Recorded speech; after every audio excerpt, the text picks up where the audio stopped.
हम लोगों ने पिछले क्लास में बात की थी अभी तक जैन धर्म के बारे में। उसके आगे बढ़ते हुए आज की क्लास से हम लोग बात करेंगे बौद्ध धर्म के बारे में। तो स्टार्ट करते हैं। कुछ चीज़ों जो कि बेसिक हैं आपको जानना चाहिए उन चीज़ों को लेके। यदि किसी का कोई क्वेश्चन हो तो पूछ सकता है, नहीं तो हम आगे बढ़े भाई।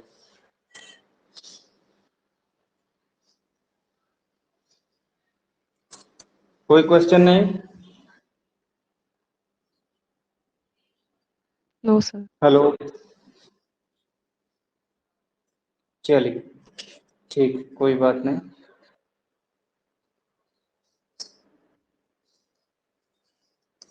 पेपर बढ़िया था कल का। सर क्वेश्चन तो बहुत अच्छे थे, बट इंग्लिश में थोड़ा था तो मेरे को थोड़ा प्रॉब्लम हुआ, बट फिर भी हम अटेंड किए सर इंग्लिश का क्वेश्चन। ठीक है, हम लोग चलते हैं बौद्ध धर्म की तरफ। बौद्ध धर्म से संबंधित जो भी चीजें हैं उनको बात करेंगे।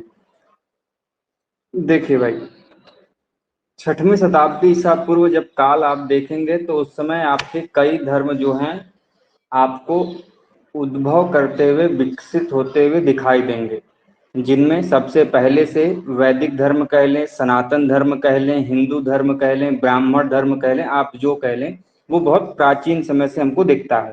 लेकिन बाद में जब आप 6वीं शताब्दी ईसा पूर्व के आसपास आते हो तो आपको जैन धर्म और बौद्ध धर्म, ये दो ऐसे धर्म हैं जो कि उस समय हमको विकसित होते हुए फलते फूलते दिखाई देते हैं।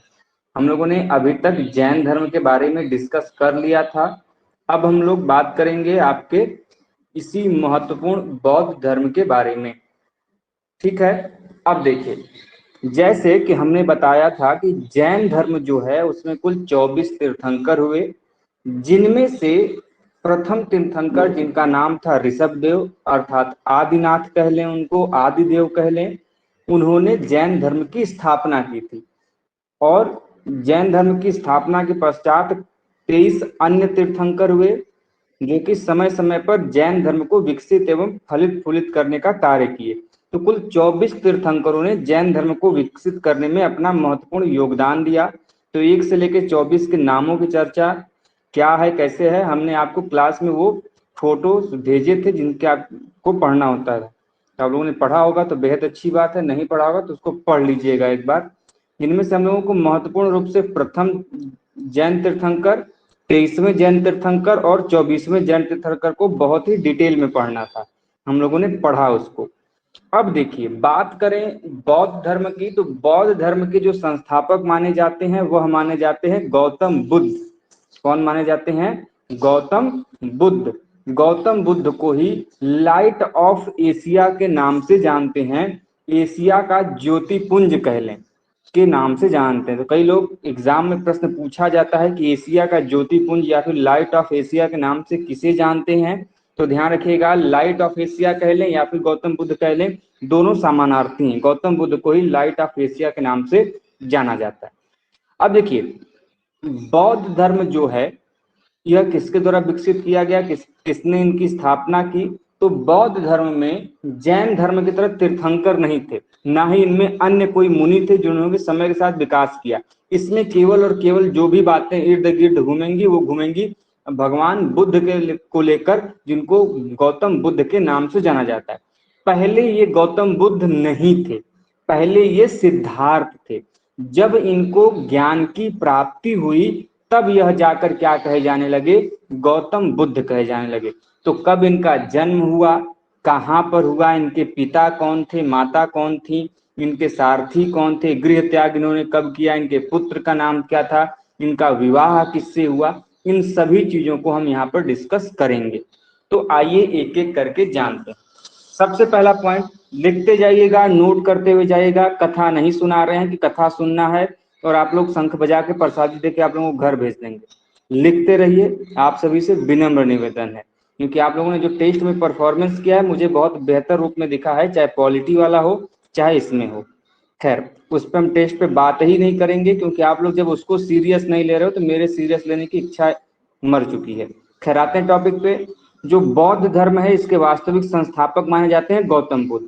गौतम बुद्ध का जन्म कब हुआ, बर्थ क्या है, बर्थ का टाइमिंग क्या है?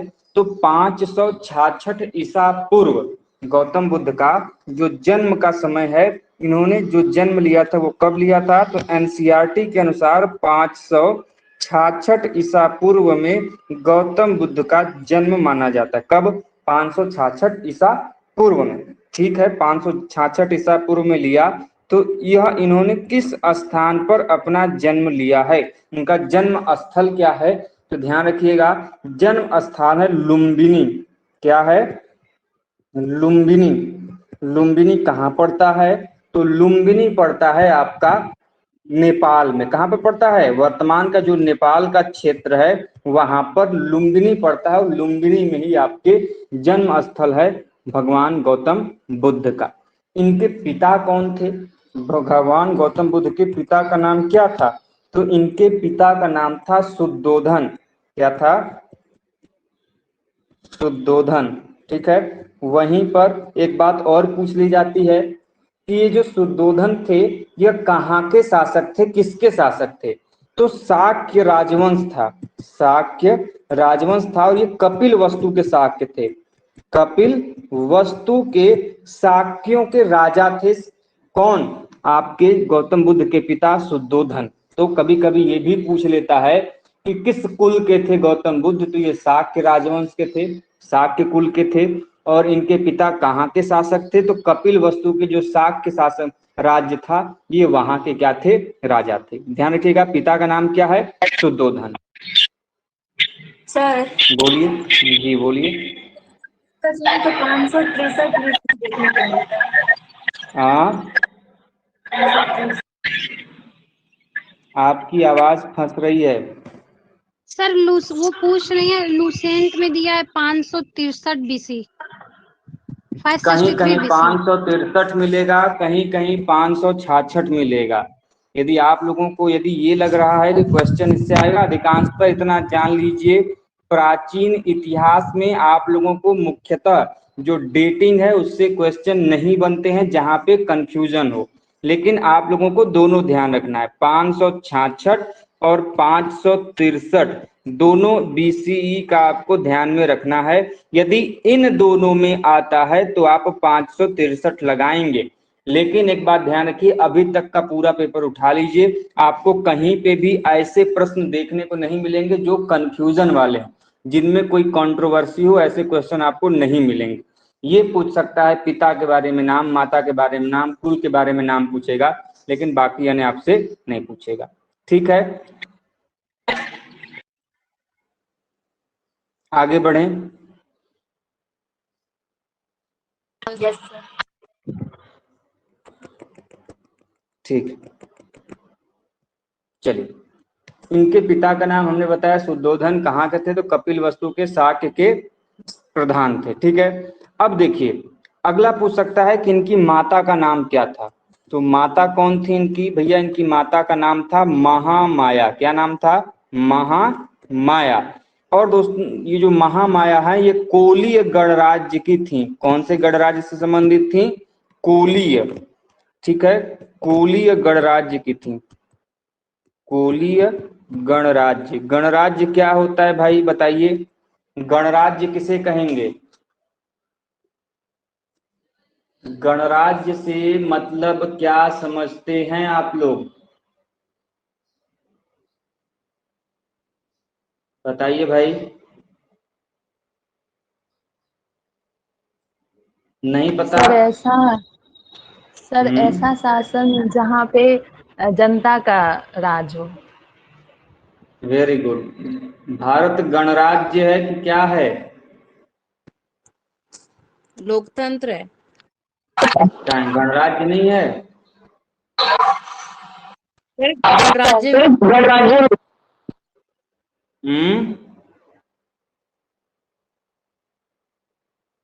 चलिए पता करके आइएगा। होगा।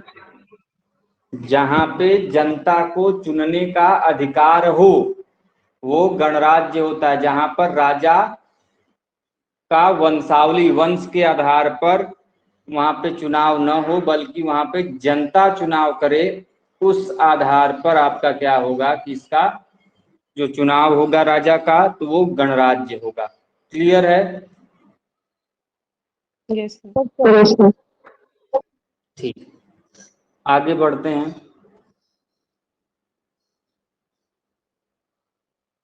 देखिए, माता का नाम बताया हमने, माता का नाम क्या था? महामाया देवी था, जो कि कहाँ किस गणराज्य से संबंधित थी? यह तक कोलीय गणराज्य से संबंधित थी।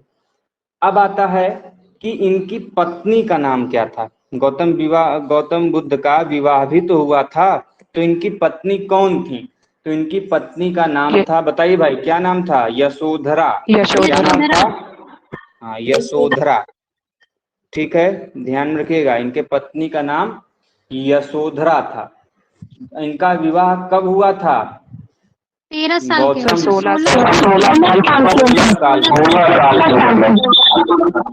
16 साल की उम्र में, 16 वर्ष की उम्र में गौतम बुद्ध का विवाह हुआ था। और इनकी जो पत्नी थी यशोधरा, ये किस गणराज्य से संबंधित थी भैया? बताइए।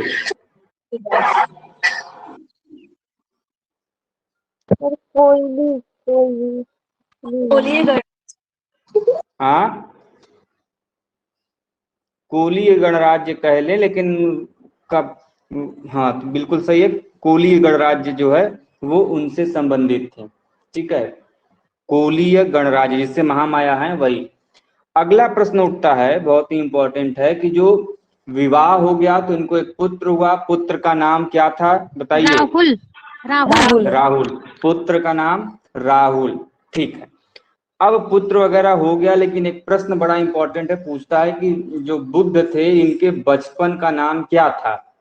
बुद्ध के बचपन का नाम सिद्धार्थ। बचपन का नाम इनके सिद्धार्थ था। और सिद्धार्थ था। एक प्रश्न और बनता है कि गौतम बुद्ध के गोत्र का नाम क्या है? गोत्र का नाम क्या है? नहीं, तो क्या है? नहीं पता सर। गौतम, गोत्र का नाम गौतम है। ठीक है, ध्यान में रखेंगे। राशि क्या है इनकी? तो राशि वृष राशि है। खैर, इतना डिटेल में नहीं जाना है, लेकिन आप लोगों को ये सभी चीजें ध्यान में रखनी होंगी। इतना क्लियर है? इसमें किसी कोई दिक्कत? गोत्र का नाम गौतम, बचपन का नाम सिद्धार्थ, माता का नाम महामाया देवी, पत्नी का नाम यशोधरा, पुत्र का नाम राहुल, पिता का नाम शुद्धोधन। किस कुल में पैदा हुए? शाक्य कुल में पैदा हुए। ठीक है, इनका अब देखिए एक और क्वेश्चन है। माता का नाम महामाया देवी जरूर है, लेकिन इनका पालन पोषण किसने किया? इनकी मौसी। इनकी मौसी का नाम था? प्रजापति गौतमी। जी हाँ, गौतमी विमाता प्रजापति, या फिर माता प्रजापति गौतमी कह लें। वैसे इनका जैसे नाम मिलता है वो गौतमी विमाता प्रजापति नाम मिलता है। ठीक है, तो ध्यान रखिएगा, प्रश्न पूछा जाता है कि किसने आपके गौतम बुद्ध का पालन पोषण किया था? तो यह किया था आपके प्रजापति गौतमी ने। क्लियर है? Yes sir. ठीक है, आगे बढ़ते हैं। इतना हो गया।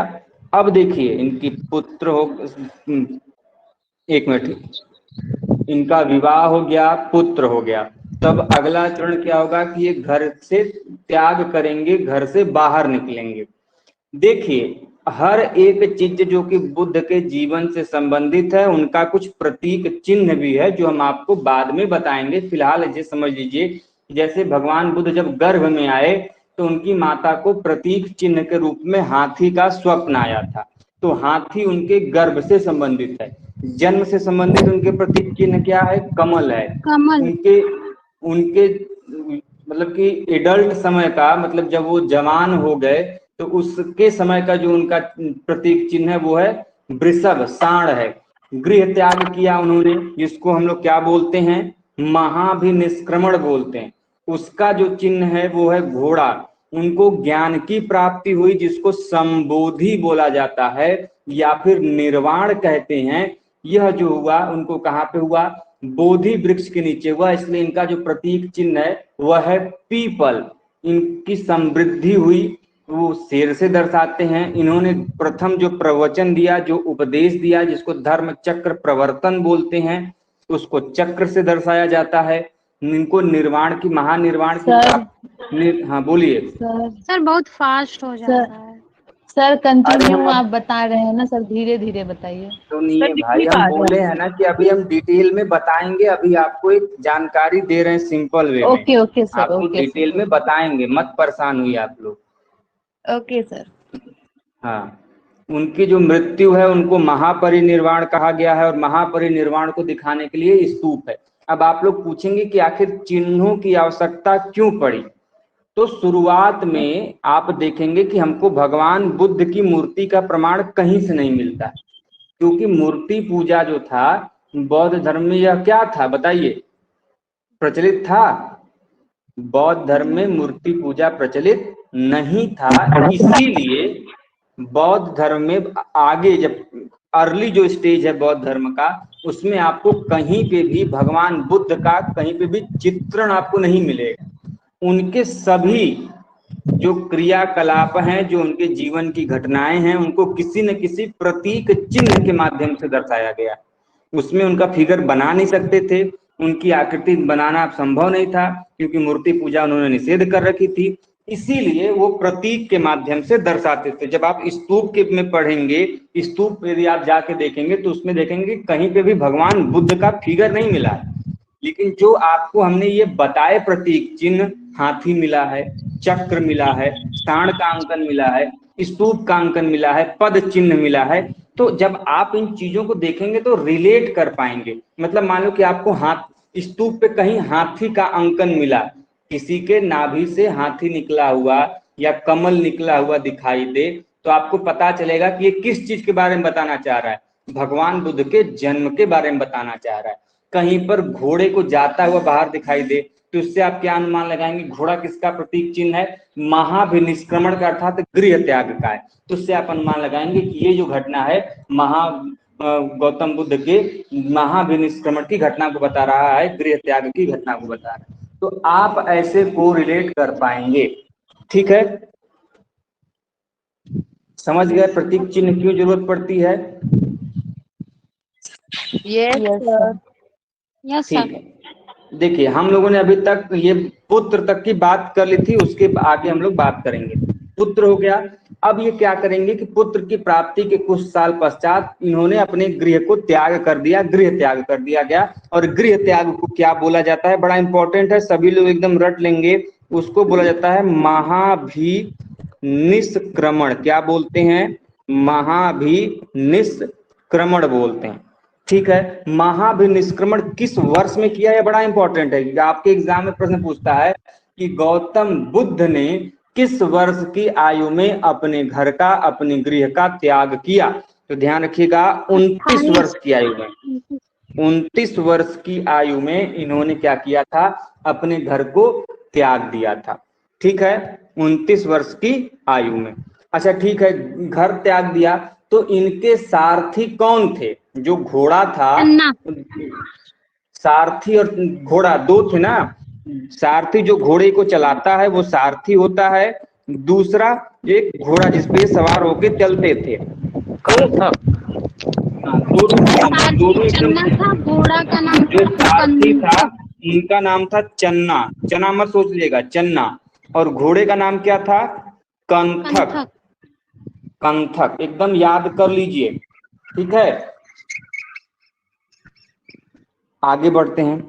देखिए आपके एग्जाम में जब भाई ये महाभिनिष्क्रमण किए, गृह त्याग किए, तो इनकी मुख्य चीज क्या थी? क्योंकि इन्होंने घर त्याग क्यों किया, क्यों उन्होंने घर छोड़ा? क्योंकि इनका मेन उद्देश्य था कि ये क्या करें, ज्ञान की प्राप्ति कर सके।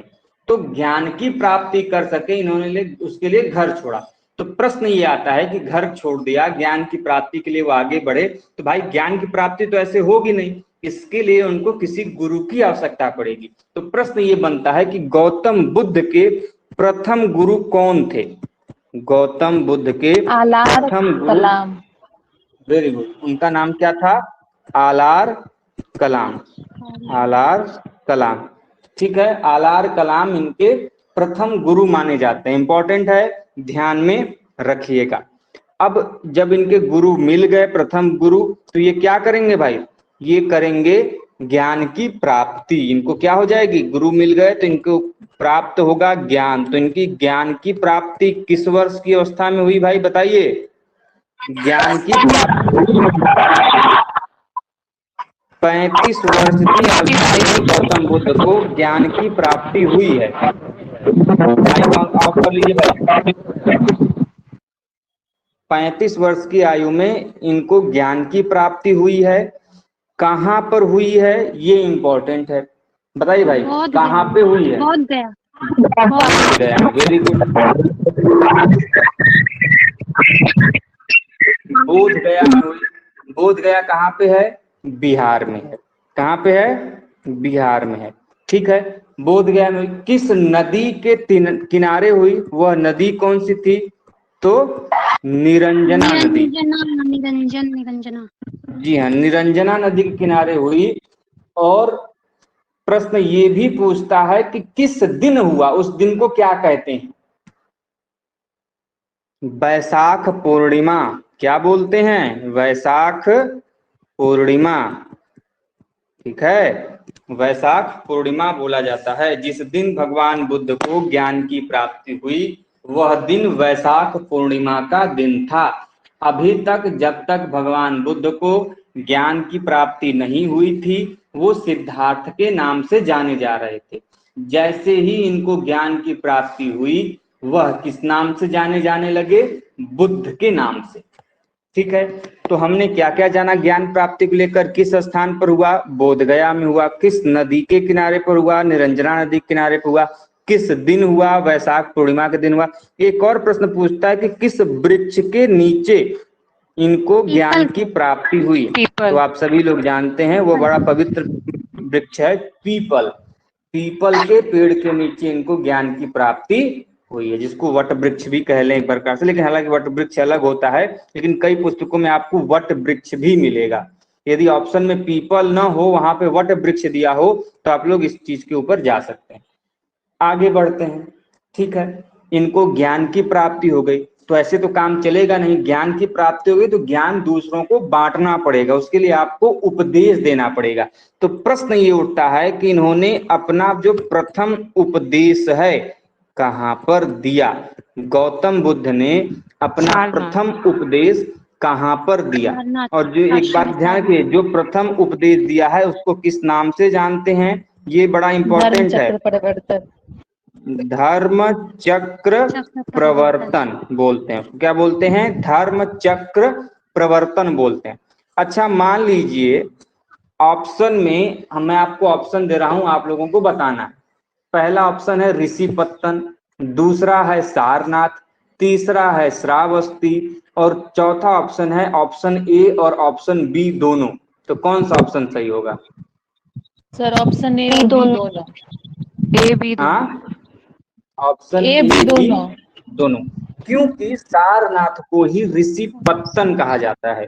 पहले सारनाथ किस नाम से जाना जाता था? ऋषिपत्तन के नाम से। ऋषिपत्तन मतलब पहले ऐसा मान्यता थी कि ऋषि मुनि क्या करते थे, हवाई मार्ग से वो यात्रा करते थे। तो सारनाथ की जब स्थिति होती थी तो वो वहां पर रुककर क्या करते थे? आराम करते थे, विश्राम करते थे। इसीलिए इसका नाम ऋषिपत्तन पड़ा। और वर्तमान में किस नाम से जाना जाता है? सारनाथ के नाम से जाना जाता है। ठीक है, तो प्रथम उपदेश इन्होंने कहाँ दिया है? ऋषिपत्तन सारनाथ में दिया है। किसे दिया है ये भी इंपॉर्टेंट है। किसे दिया है और किस भाषा में इन्होंने अपने उपदेश को दिया है? इनके उपदेश की भाषा क्या थी? तो इन्होंने मागधी भाषा में, ग्रंथ पाली भाषा में मिलते हैं, इनके उपदेश मागधी भाषा में। ठीक है, कहीं कहीं आपको पाली भी मिलेगा, कहीं कहीं आपको पाली भी मिलेगा, लेकिन जब दोनों रहे, ध्यान रखिएगा, मागधी और पाली दोनों रहे तो पाली लगाएंगे। लेकिन अधिकांशतः जो उन्होंने दिया है, कई पुस्तकों में आपको पाली मिलेगा, कुछ पुस्तकों में आपको मागधी मिलेगा। तो आपको ध्यान में दोनों रखना होगा कि क्या लगाना है। यदि दोनों रहेगा ऑप्शन में तो आप पाली की तरफ जाएंगे। ठीक है, क्लियर है? ये भाषा है दोनों। पाली और जी मागधी। हाँ, जी हाँ, पाली और मागधी भाषा है। अर्ध मागधी भी भाषा है, पाली भी भाषा है, आपकी प्राकृत भी भाषा है, ये सभी भाषाएं हैं। हिंदी भाषा है सर ये? यदि हिंदी भाषा होती तो हम हिंदी ना बोलते, हिंदी से अलग भाषाएं हैं ये सब। हिंदी तब विकसित नहीं थी। जिस समय ये अच्छा। 6ठी शताब्दी ईसा पूर्व का समय पढ़ा रहे हैं, उस समय हिंदी भाषा बोली ही नहीं जाती थी। हिंदी भाषा बहुत बाद में आके बोली गई है, ठीक है। पहले हिंदी भाषा नहीं थी। हिंदी भाषा आप आओगे तो उसका जो विकसित स्वरूप हमको दिखता है वो मध्यकाल में आके हमको देखने को मिलता है। पहले हिंदी भाषा नहीं थी, पहले प्राकृत भाषा, अर्ध मागधी, मागधी, ये सभी भाषाएं प्रचलित थी। पाली भाषा थी, ये सभी भाषाएं थी, ठीक है। Okay sir. ठीक है, आगे बढ़ते हैं। इन्होंने किसको दिया था उपदेश? तो जो 5 ब्राह्मण, एक बात और समझ ली, जब ये घर से निकले और इन्होंने अपना क्या किया कि शुरू किया ज्ञान की प्राप्ति के लिए तपस्या, तो इनकी मुलाकात हुई थी 5 ब्राह्मणों से, जो कि बहुत ही कठिनाई से, बहुत ही मतलब भूखे रहकर एक पैर पे खड़े होकर कह लें, वो क्या कर रहे थे? तपस्या कर रहे थे। इन्होंने कुछ दिन तपस्या की, लेकिन इनको ये लगा कि भूखे रहकर बाकी चीजें करके ज्ञान की प्राप्ति संभव नहीं है, हम चाहें तो ज्ञान की प्राप्ति अन्य मार्गों से भी कर सकते हैं। तो उन्होंने 5 ब्राह्मणों का वो जो साथ था उन्होंने छोड़ दिया, फिर बोध गया गए। उन्होंने वहां पर क्या किया कि तपस्या आरंभ की, और 35 वर्ष की आयु में उनको वहां पर तपस्या की फल मिला, उनको ज्ञान की प्राप्ति हुई। तो ये जो 5 ब्राह्मण उनको तपस्या के दौरान मिले थे उनके साथी के रूप में, इन्हीं 5 ब्राह्मणों को उन्होंने प्रथम बार जो उपदेश दिया था सारनाथ में, उन्हीं 5 ब्राह्मणों को उन्होंने दीक्षा दी। तो ये बात आपको ध्यान में रखनी है। सबसे पहला उपदेश इनको उन्होंने किसको दिया है? तो 5 ब्राह्मणों को दिया है, ठीक है, क्लियर है? Yes sir. Yes sir. Yes sir. इसके अलावा कई सारे पॉइंट्स आते हैं जिनको हम लोग अगले क्लास में करेंगे। क्या अभी करेंगे? बताइए भाई। सर अभी सर अभी ही कर लीजिए ना, कोई क्लास है ही नहीं अब। कोई क्लास नहीं है, चलिए ठीक है। देखिए, इंपॉर्टेंट प्रश्न पूछा जाता है आप लोगों के एग्जाम में कि जब इन्होंने धर्म चक्र प्रवर्तन कर लिया, इनको ज्ञान की प्राप्ति हो गई, तो इन्होंने अपने धर्म का प्रचार शुरू किया। किसने? गौतम बुद्ध ने। तो इन्होंने कुल 45 वर्ष की उम्र तक इन्होंने क्या किया है? प्रचार प्रसार किया है। और इस प्रचार प्रसार के दौरान वो वर्षावास करते थे। वर्षावास का मतलब क्या होता है कि देखिए भाई, उस समय तो इतनी यातायात के साधन थे नहीं, रोड इत्यादि अच्छे थे नहीं कि जो कि वो रुक चल पाए हर मौसम में। जब वर्षा होती थी तो वर्षा के समय कहीं बाहर विचरण करना संभव नहीं था, तो वर्षा के काल में वो वास करते थे, मतलब किसी एक स्थान पर ठहर जाते थे वर्षा के मौसम में। इसी को वर्षावास कहा गया है। तो प्रश्न ये बनता है कि सबसे अधिक वर्षावास उन्होंने कहां पर किया है? तो ये प्रश्न आप लोग खोज के लेके आएंगे कि भगवान बुद्ध के द्वारा सबसे अधिक वर्षावास कहां पर किया गया, ये आप लोग खोज के आएंगे। बाकी हम प्रथम और अंतिम कहां पे किया है ये हम आपको बता दे रहे हैं। तो उन्होंने जो प्रथम वर्षावास किया था वो किया था सारनाथ में। कितने लोग सारनाथ घूमे हैं? कोई गया है Sarnath?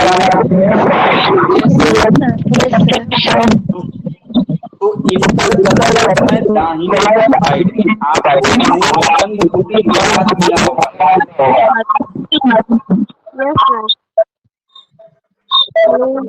Mic sir voice clear नहीं आ रही है। प्रीति माइक प्रीति का करिए। माइक ऑन होता है तो बहुत बहुत ज्यादा डिस्टर्ब इको हो होता रहा है। था। देखिए भाई, सारनाथ में मूल गंध कुटी विहार है। जब आप इंटर करोगे सारनाथ का जो है, तो वहां पे आपको मूल गंध कुटी विहार दिखेगा। उस मूल गंध कुटी विहार में ही भगवान बुद्ध ने अपना प्रथम वर्षावास किया था। तो प्रथम वर्षावास भगवान बुद्ध ने कहाँ किया? तो सारनाथ के मूल गंध कुटी विहार में किया। अंतिम कहाँ किया था? तो अंतिम इन्होंने वैशाली के वेलुव ग्राम विहार में किया है। कहाँ किया है? वेलुव ग्राम विहार में किया है। ठीक है, ध्यान में रखेंगे। देखिए सर भाई, दोबारा बता दो। प्रथम इन्होंने सारनाथ के मूल गंध कुटी बिहार में किया है। अंतिम इन्होंने बिहार का जो वैशाली क्षेत्र है वहां पर एक विहार था जिसका नाम है वेलुव ग्राम। मैं लिख दे रहा हूं, वेलुव ग्राम, बिहार। विहार का मतलब एक प्रकार का रहने का स्थान। उसमें उन्होंने अंतिम अपना वर्षावास किया था। इनकी मृत्यु कब हुई भगवान बुद्ध की, तो भैया किसी को पता है? 483 ईसा पूर्व में। कब हुई? 483 ईसा पूर्व में हुई। कहां पर हुई? कुशीनगर गणराज्य में। कुशीनगर का जो मल्ल गणराज्य है वहां पर भगवान बुद्ध का क्या हुआ? महापरिनिर्वाण हुआ। अर्थात क्या हुआ? इनको मृत्यु की प्राप्ति हुई। ठीक है, अब जैसे कि सर हमने कहा था कि, हाँ बोलिए। आप बोले ना कि सबसे अधिक वर्षावास ढूंढ के लाइएगा, तो सर मैं गूगल करी हूँ तो उसमें बता रहा है कौशल देश की राजधानी श्रावस्ती में। सही तो बता रहा है। तो आपको गूगल के लिए ओके थोड़ी सर। बोले थे, हम आपको किताबों से ढूंढ के लाने के लिए बोले थे। सर चलिए कोई किताबों बात में नहीं, भी सही ढूंढ रहे थे। सही जवाब है आपका। भाई ये जिसका भी प्रॉब्लम है माइक वाला, प्लीज उसको आप लोग सही कर लीजिए, क्योंकि ये माइक जब भी खुलती है तो हमारी आवाज हम ही को वापस सुनाई देती है।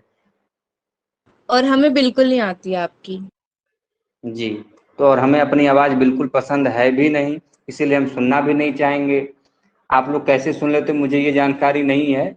खैर, टॉपिक पे पढ़ते रहते हैं, आगे बढ़ें। कोई इसमें किसी को कोई क्वेश्चन प्रॉब्लम हो तो पूछ लीजिए, अन्यथा आगे बढ़ें भाई। क्योंकि अब हम बताएंगे जो आप लोगों को सबसे पहले बताए थे, बुद्ध के जीवन संबंधी जो घटनाएं उनके प्रतीक चिन्ह हैं उनसे एक क्वेश्चन बनते हैं। तो अभी तक किसी का कोई कंफ्यूजन हो, कुछ पूछना हो तो बताइए भाई। सर अंतिम वर्षावास वेलुग्राम कहाँ बोले थे आप? बिहार के वैशाली में। आपको स्क्रीन नहीं दिखता है? ये आपका हर बार का क्वेश्चन यही होता है कि कहाँ पे क्या है। अरे मैंने स्क्रीन पे लिखा था भाई, वैशाली वेलुग्राम जो बिहार है सफेद वहां पे हुआ था। ब्लैक दिख रहा, हाँ, व्हाइट बोर्ड दिख रहा है, इस पे कुछ लिखा ही नहीं है। अभी मैंने मिटा दिया है। चलिए, मतलब कुल मिला के गलती हमारी है ना। नहीं no sir, sir. Sorry sir. ठीक है ठीक है, अच्छा आगे बढ़ रहे हैं। अब देखिए समय कम है, हम लोगों को पढ़ना ज्यादा है, इसलिए हम आगे बढ़ रहे हैं। किसी और का कोई क्वेश्चन वगैरह हो तो भाई पूछ लीजिए। कोई क्वेश्चन नहीं? देखिए, एक एक चीज को आप लोग नोट करते हुए जाएगा। एक तरफ लिख लीजिए घटना, दूसरी तरफ लिख लीजिए प्रतीक। भगवान बुद्ध जब गर्भ में होते हैं तो उसको दर्शाने के लिए किस प्रतीक चिन्ह का प्रयोग किया जाता है? हाथी का प्रयोग करते हैं, ठीक है। जन्म को दर्शाने के लिए किसका प्रयोग करेंगे? जन्म स्थल को, जन्म को, भगवान बुद्ध के जन्म की घटना को दर्शाने के लिए कमल का प्रयोग किया जाता है। प्रतीक चिन्ह क्या है उसका? कमल है, ठीक है। उसके अलावा उनके यौवन को कह लें, यौवन मतलब जवानी का समय, उनके जब वो बड़े हो गए उसको दिखाने के लिए वृषभ का अंकन किया जाता है, जिसको हम लोग सांड भी बोलते हैं, उसका, ठीक है। उसके अलावा गृह त्याग, गृह त्याग जिसको हम लोग महाभिनिष्क्रमण बोलते हैं, उसका प्रतीक चिन्ह क्या है? घोड़ा है, ठीक है। लिखते हुए जाइएगा भाई। उसके अलावा ज्ञान प्राप्ति, क्या? ज्ञान प्राप्ति, जिसे हम लोग संबोधि कह लें या फिर आपका निर्वाण की प्राप्ति कह लें। इसको किस चीज से दर्शाया गया है? इसको दर्शाया गया है बोधि वृक्ष से। पीपल को बौद्ध धर्म में बोधि वृक्ष भी कहा गया, इसलिए कंफ्यूज नहीं होंगे। यदि ऑप्शन में ज्ञान प्राप्ति किस पेड़ के नीचे हुआ, यदि वहां पर आपको पीपल न दे के बोधि वृक्ष दे देगा तो कंफ्यूज मत होइएगा।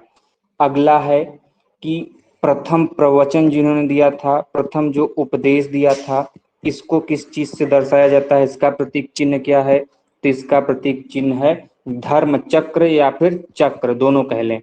धर्म चक्र कह लें या फिर चक्र कह लें, ठीक है। इनकी निर्वाण की प्राप्ति जो है, ज्ञान की प्राप्ति जो है, ठीक है,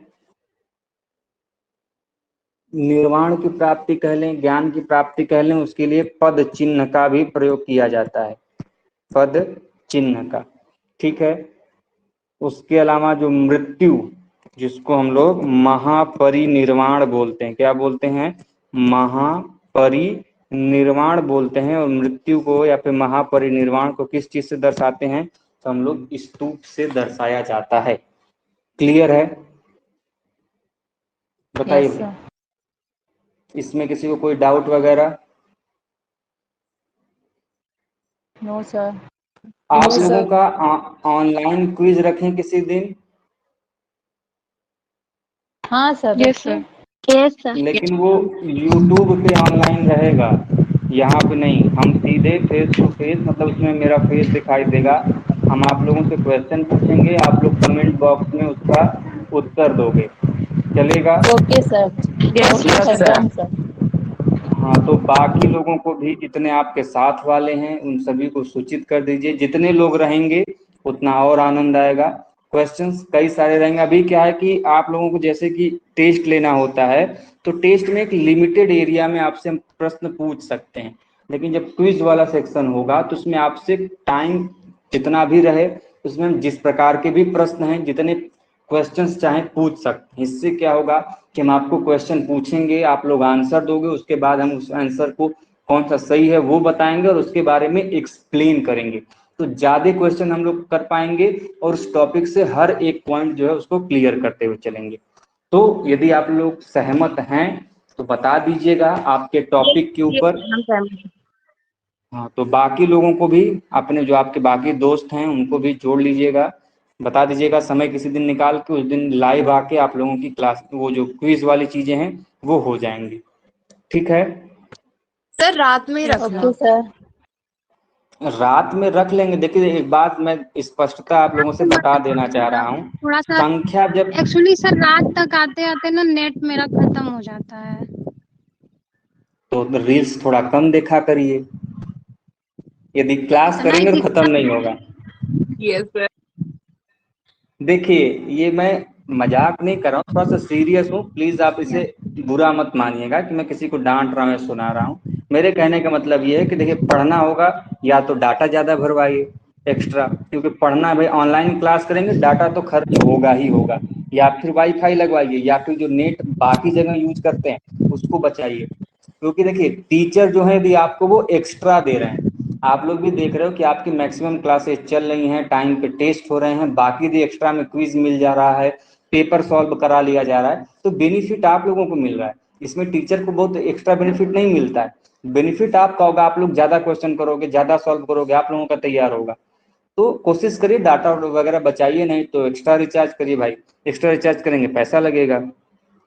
और रही बात जो रील्स वगैरह की मैंने इसलिए बोला कि कोई आदमी एक रील्स पे छोड़ता नहीं है। यदि आप फेसबुक एक बार चलाते हो तो मिनिमम 15 मिनट फेसबुक पे आप टाइम देते हो, और गलती से यदि रील्स खुल गया तो वो जो स्क्रॉल होना, उंगली से नीचे जाना शुरू करेगा, तो कम से कम वो आधा घंटा से 45 मिनट खींच देगा। और जैसे ही आपने 45 मिनट चलाया तो आप लोगों का डाटा तो माशाल्लाह 1.5 GB होता है, वो खत्म ही हो जाएगा।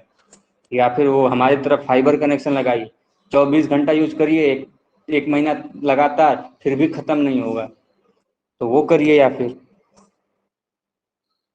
आप लोग क्या कर सकते हैं, आप लोग सोच लीजिए। हमारी तरफ से जितनी चीजें आप लोगों को कोशिश करेंगे उतनी पढ़ा दी जाए। अभी क्या है, फोकस है कि आप लोगों का सिलेबस आगे कंप्लीट हो जाए, उसके बाद धड़ धड़ जो रिवीजन है आप लोगों का वो होता रहे एक तरफ से, वो चीजें बेहतर।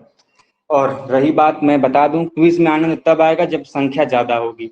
तो कोशिश करिए ज्यादा लोग जुड़ें, तो आनंद और आएगा पढ़ने का, क्वेश्चन को सॉल्व करने का। जितने लोग जुड़ोगे उतने अच्छे से हम लोग और डिस्कस करेंगे बातें। खैर, वापस पॉइंट पे आते हैं। इसमें किसी को कोई प्रॉब्लम है, कोई क्वेश्चन पूछना है, कोई कंफ्यूजन है तो पूछ सकते हैं भाई, बताइए। सर ये जो सिंबल वाला, ये मुझे नहीं उतना अच्छा से समझ में नहीं आया है। देखिए, हमने एक तरफ घटना आपको लिखा था, एक तरफ हमने आपका प्रतीक चिन्ह लिखा था। तो जो जो घटनाएं हैं, यदि भगवान बुद्ध का, पहले हमने बताया कि जो बुद्ध भगवान थे उनका पहले मूर्ति बनाना वर्जित था, आप मूर्ति का निर्माण भगवान बुद्ध का नहीं कर सकते थे। तो ठीक है, यदि हम भगवान का मूर्ति बनाकर पूजा नहीं कर सकते हैं तो हम उनका प्रतीक बनाकर पूजा करेंगे। यदि हमको उनको जीवन की घटनाओं को दिखाना हो तो हम भाई मूर्ति के रूप में तो दिखा नहीं सकते। तो उन्होंने दूसरा जो उसका काट निकाला कि भैया हमको हम प्रतीक चिन्ह के रूप में दिखाएंगे। मान लो हमको जीवन की उनकी गर्भ की घटना दिखाना है कि भगवान बुद्ध गर्भ में है, तो वहां पर भगवान बुद्ध के गर्भ का चित्र न बनाकर वहां पर हाथी को दिखा देंगे, जिससे ये पता चल जाएगा कि ये भगवान बुद्ध की गर्भ की घटना को बता रहा है। हम कमल का दृश्य दिखा देंगे, कमल का फूल वहां पर दिखा देंगे, तो हमको पता चलेगा कि ये बात कर रहा है भगवान बुद्ध के जन्म के बारे में। घोड़े को दिखाएंगे तो घोड़ा दर्शाएगा कि भगवान बुद्ध क्या कर रहे हैं, गृह त्याग कर रहे हैं, महावीर निष्क्रमण की बात चल रही है। जब बोधि वृक्ष दिखाएगा तो उनके ज्ञान की प्राप्ति की बात होगी, पीपल के पेड़ की जब दृश्य होगा तो ज्ञान की प्राप्ति की बात होगी। जब धर्म चक्र या फिर चक्र आपको स्तूप पे या फिर कहीं पे भी दिखेगा तो आप उसका मतलब समझोगे कि ये भगवान बुद्ध प्रथम उपदेश को दिखा रहा है। ये चित्र जो है, ये घटना किसको बता रही है कि भगवान बुद्ध ने प्रथम उपदेश दिया है। उसके अलावा कहीं स्तूप पर अलग से स्तूप का अंकन मिले, किसी चीज पे स्तूप का अंकन मिले, तो हमको क्या पता चलेगा कि यह जो घटना है भगवान बुद्ध के मृत्यु के या फिर कह लें उसको महापरिनिर्वाण की घटना को बता रहा है। क्लियर है? Yes sir. ठीक है। अब हमको प्रश्न आपके बड़ा सिंपल सा पूछता है कि क्या भगवान जो बौद्ध धर्म है यह पुनर्जन्म में विश्वास रखता है? बताइए भाई, क्या गौतम बुद्ध का जो बौद्ध धर्म है यह पुनर्जन्म में विश्वास रखता है? पुनर्जन्म का मतलब एक जीव यदि मरता है तो वह पुनः किसी दूसरे जीव के रूप में इसी पृथ्वी पर जन्म लेता है, तो इसी को पुनर्जन्म बोलते हैं। जैसे बोलते हैं ना कि ऐसा काम मत करो नहीं तो छुछुंदर बनोगे, नहीं तो कीड़े मकोड़े बनोगे, बोलते हैं लोग ना, अगले जन्म में ये बनोगे। तो ये जो पुनर्जन्म का मामला है, क्या बौद्ध धर्म ये स्वीकार करता है? तो जी हाँ, बौद्ध धर्म पुनर्जन्म के बारे में विश्वास रखता है, लेकिन जो बौद्ध दर्शन है यह ईश्वर को नहीं मानता, यह अनिश्वरवादी है, ईश्वर की प्रधानता को नहीं मानता। ध्यान रखिएगा, इंपॉर्टेंट है। मोक्ष की प्राप्ति बौद्ध धर्म में मानी गई है, बौद्ध धर्म में प्रमुख है। क्या बौद्ध धर्म मोक्ष की प्राप्ति को मानता है? जी हाँ, मानता है। ध्यान रखिएगा, इंपॉर्टेंट है। इसके अलावा बौद्ध धर्म में 4 आर्य सत्य बताए गए हैं। यदि किसी व्यक्ति को सफल होना है, किसी व्यक्ति को मोक्ष की प्राप्ति करनी है, तो 4 आर्य सत्य हैं। वह क्या है कि भैया इस जीवन में हो तो आपको दुख होगा, पहला नंबर। और यदि दुख है तो दुख का क्या है? कारण है, जिसको हम लोग बोलते हैं दुख समुदाय। दुख है, दुख का कारण है, समुदाय कह लें, कारण कह लें। मतलब कोई यदि आपके पास दुख है तो दूसरा नंबर कि वो दुख का कुछ कारण होगा, और यदि दुख का कारण है तो उस दुख का कुछ निवारण भी होगा, जिसको दुख निरोध कहा गया है। क्या कहा गया है? दुख निरोध। दुख है, दुख का कारण है, दुख का निवारण है, और उस दुख का निवारण जो है वह कैसे संभव है? तो चौथा आर्य सत्य है दुख निरोध गामिनी प्रतिपदा। दुख निरोध गामिनी प्रतिपदा। गामिनी प्रतिपदा मतलब क्या है कि भैया आप अष्टांगिक मार्ग जो है, अष्टांगिक मार्गों का पालन कीजिए, मध्यम मार्ग को अपनाइए, आपके जो दुख हैं वो आपसे लाखों कोस दूर चले जाएंगे। तो ये जो 4 आर्य सत्य हैं यह भगवान बुद्ध ने दिए थे। कौन कौन से? दुख, दुख समुदाय, दुख निरोध और दुख निरोध गामिनी प्रतिपदा। मतलब क्या है कि दुख है तो दुख का कारण होगा, दुख का कारण है तो दुख का निवारण भी होगा। दुख का निवारण कैसे होगा? तो अष्टांगिक मार्गों के पालन से, मध्यम वर्ग के मार्ग के पालन से, मध्यम मार्ग के पालन से आपके दुख क्या हो जाएंगे? अलग हट जाएंगे। ये जो है यह आपका 4 आर्य सत्य हैं। क्लियर हो गया? Yes sir. Yes sir. निर्वाण और महानिर्वाण क्या है, अंतर आप लोग समझे कि नहीं भाई? हमने पहले भी समझा दिया था। बताइए, बौद्ध धर्म में निर्वाण किसे कहा गया है और महापरिनिर्वाण किसे कहा गया है? किसी को पता है? सर निर्वाण ज्ञान प्राप्ति को कहते हैं। ठीक है, निर्वाण ज्ञान प्राप्ति को, और महापरिनिर्वाण मृत्यु को। मृत्यु को। Very good. महापरिनिर्वाण मृत्यु को, और निर्वाण किसको कहा गया है? ज्ञान प्राप्ति को। लेकिन यदि यही चीज बौद्ध धर्म में उल्टा हो गया है, अब हमको बताइए, सॉरी जैन धर्म में, हमको ये बताइए कि जैन धर्म में ज्ञान प्राप्ति को क्या कहते हैं और मृत्यु को क्या कहा गया है? कन्हैया जी आप बताइए, जैन धर्म में ज्ञान प्राप्ति के लिए किस शब्द का प्रयोग किया जाता है? वहीं पर आप हमें ये भी बताइए कि जो जैन धर्म में आपका ज्ञान प्राप्ति के अलावा मृत्यु है उसको क्या कहते हैं? बताइए भाई।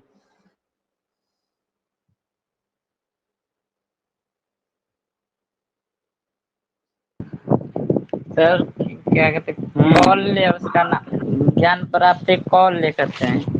अच्छा, कौल्य कहते हैं। अच्छा, मृत्यु को क्या कहते हैं प्रभु?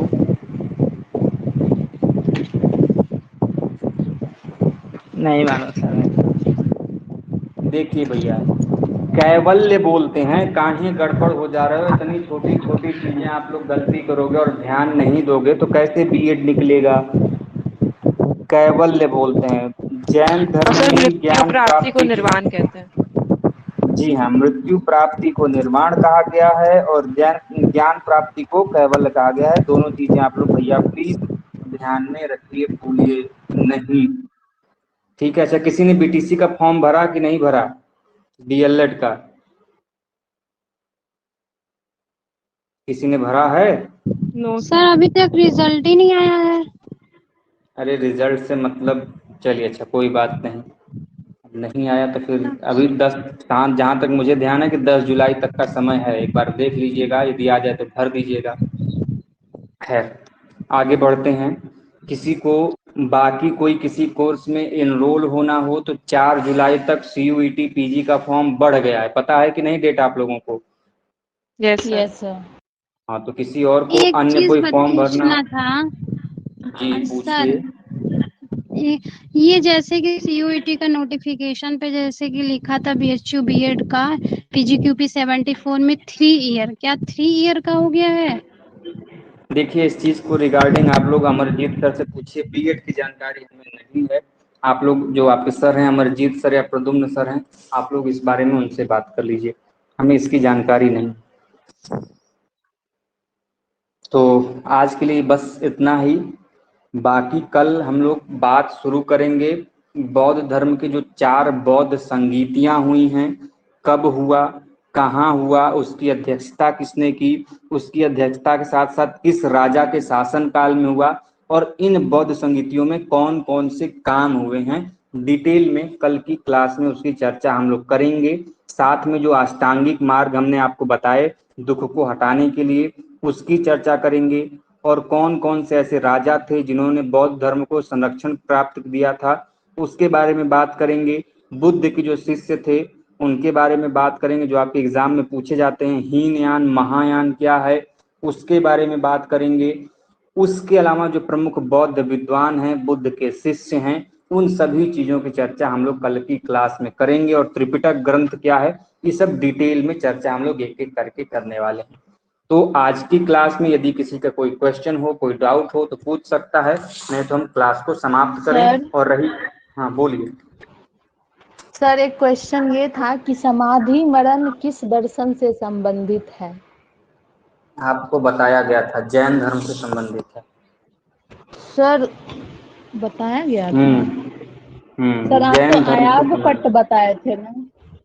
समाधि मरण भी बताया गया था, हो सकता है न बताया गया हो, हमें ध्यान में न हो, तभी भी ध्यान में रख लीजिए, जैन धर्म से संबंधित है। सर लेकिन ये समाधि मरण क्या है, मतलब मीनिंग?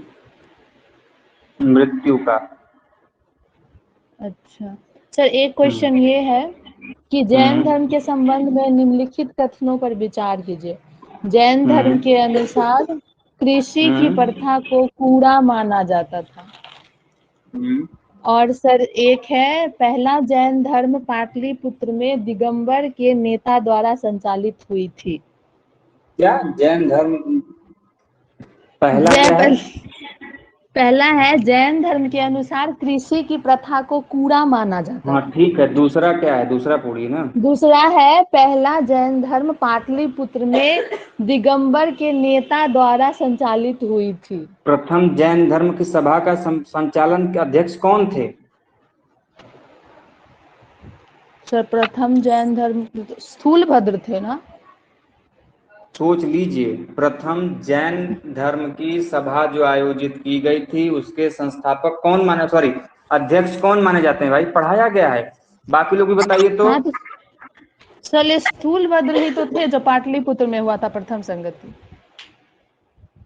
तो जब प्रथम जैन धर्म के स्थूलभद्र थे तो उसमें क्या दिया है, स्थूलभद्र किसके दिगंबर के संबंधित हैं? नेता। दिगंबर के हैं कि दिगंबर के हैं कि वो श्वेतांबर के हैं, किससे संबंधित हैं? श्वेतांबर से संबंधित हैं ना, तो कौन सा गलत होगा? दो। हम्म, ओके सर, बस मुझे कंफ्यूजन था, बस इसलिए पूछा।